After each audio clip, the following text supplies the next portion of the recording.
अब आए एडवांस ज्ञान में। एडवांस ज्ञान में हमने ज्ञान की गहराई को पकड़ा। हम आत्मा, तो हम कौन सी आत्मा है इस षष्ठी रूपी रंगमंच पर? सूर्यवंशी हैं, चंद्रवंशी हैं, इस्लाम वंशी हैं, कौन से वंश विशेष में हमने जन्म जन्मांतर ज्यादा पार्ट बजाया? इस बात के मनन चिंतन में अगर आत्मा गई, पुरुषार्थ में गई, ऐसा हमने ज्ञान लिया,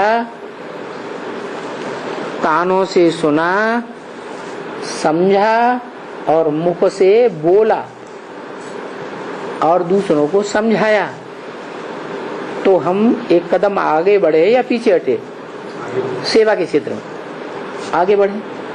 माने सुनने सुनाने से ऊपर हटकर हम समझने और समझाने की स्टेज पर आ गए। तो भी क्या संसार में हमने आवाज फैला पाई है? संसार में, देश विदेश में जितने धर्म हैं, इन सभी धर्मों में जो अलग अलग राजाएं हुए हैं, उन राजाओं के हमने चुनाव कर पाया? नहीं कर पाया। तो 80 साल में भी हमने जो काम नहीं कर पाया है, वो काम अब अगले 20 साल में, अगर मन को एकाग्र करने की ताकत हमारे अंदर आ गई, क्या ताकत? जो बाप कहते हैं मेरे को याद करो, मेरे को याद करो, माने तेरी नाक को याद करें कि कान को याद करें, कि तेरी टांग को याद करें? किसको याद करें? है? किसको? हाँ, मेरी आत्मा को याद करो। मेरी आत्मा ज्योति बिंदु। क्या कहने वाला क्या कहता है? मुझे याद, माने तुझे जिसको याद करूं, तू कौन है असलियत में? ज्योति बिंदु आत्मा। वो कहने वाला वस्तुतः सच्चाई में ओरिजिनली कहने वाला एक है या दो है? जो दूसरा कहता है वो तो सदाकाल के लिए साबित, वो तो बीच में ही ढसर। कौन? दादा लेखराज ब्रह्मा। बीच में ढसर होता है, माने चंद्रवंश तक पहुंच जाएंगे, चंद्रवंशी तक बनेंगे, सूर्य तक प्राप्ति नहीं कर सकेंगे। तो सूर्य तक की स्टेज की प्राप्ति करने के लिए मैं कौन हूं ये कहने वाला कौन है? वो निराकार ज्योति बिंदु है। अगर ऐसे समझें तो उसको मुख है कहने के लिए? वो तो कह ही नहीं सकता। क्या? मत मना भव। दूसरी बात, उसको मन है जो तेरे मन में समा जाऊं? उसको मन भी नहीं है। तो वो षष्ठी पर आता है और साकार मनुष्य षष्ठी में, मनुष्य षष्ठी के हीरो पार्टधारी में प्रवेश करता है।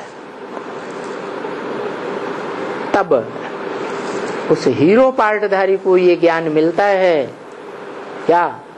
कि मैं कौन हूं, इस षष्ठी रूपी रंगमंच पर मेरा क्या पार्ट है, और इस रंगमंच पर जन्म जन्मांतर मेरे से कनेक्टेड रहने वाली आत्माओं का क्या पार्ट होगा। ये जानने की उसे लालसा होगी या नहीं होगी? है? जिन आत्माओं का उससे कनेक्टेड जन्म जन्मांतर का ये पार्ट होगा, क्या पार्ट है? ये पार्ट होगा जन्म जन्मांतर का सहयोगी बनने का। वो सहयोगी बनने का पार्ट यहाँ दिखाई देगा या नहीं देगा? है? यहाँ सहयोगी बनने का पार्ट दिखाई देगा उस हीरो पार्टधारी के साथ, तो वो जान जाएगा ना क्या कि अमुक अमुक आत्माएं, जब मैं राजयोग सीख कर जन्म जन्मांतर राजा बनूंगा तो अमुक अमुक आत्माएं मेरे को सहयोग देंगी या धोखा देने वाली है? सहयोग देंगी। तो यहाँ पहचान हो जाएगी कि नहीं है? क्योंकि हर मनुष्य आत्मा का अपनी अपनी दुनिया होती है 84 जन्मों में, कि सबकी एक जैसी होगी? है अलग अलग दुनिया, अलग अलग संबंध संपर्क। 84 जन्मों में एक ही जैसे संबंध हर एक आत्मा के साथ थोड़ी रहेंगे। तो हर आत्मा की दुनिया अलग अलग है। हीरो पार्टधारी की दुनिया अलग। वो जान जाएगा सबसे पहले कि मेरे जन्म जन्मांतर के सहयोगी कौन कौन हैं। कहाँ जान जाएगा? संगम युग में या अगले जन्म में? संगम युग में जान जाता है। तो बताया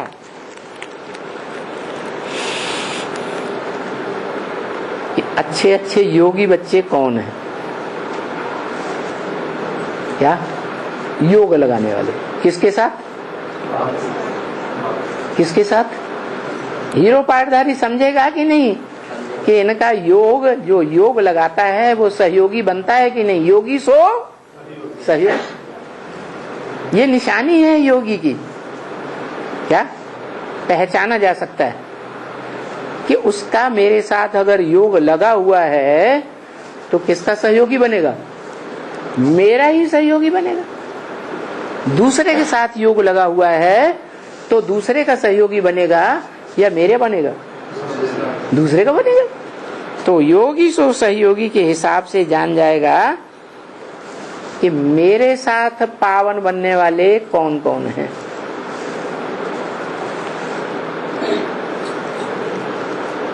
जो मेरे साथ पावन नहीं बनेंगे वो या तो मेरी प्रजा में आ जाएंगे या तो नीचे के धर्मों में चले जाएंगे। ऊंच पद नहीं पा सकते हैं वो जो मेरे को धोखा देंगे। धोखा देने वाली आत्माएं सूर्यवंशी होंगी या चंद्रवंशी या दूसरे धर्म वंश की हैं? दूसरे धर्म में कन्वर्ट होने वाले जरूर धोखा देने वाले होंगे। जैसे द्वापर युग शुरू हुआ, दूसरे धर्मों का इस संसार में आगमन हुआ, धर्म पिताएं आए और भारतवासी दूसरे दूसरे धर्मों में कन्वर्ट होते गए। शूटिंग कहाँ होती है? ब्राह्मणों की संगम युगी दुनिया में शूटिंग होती है।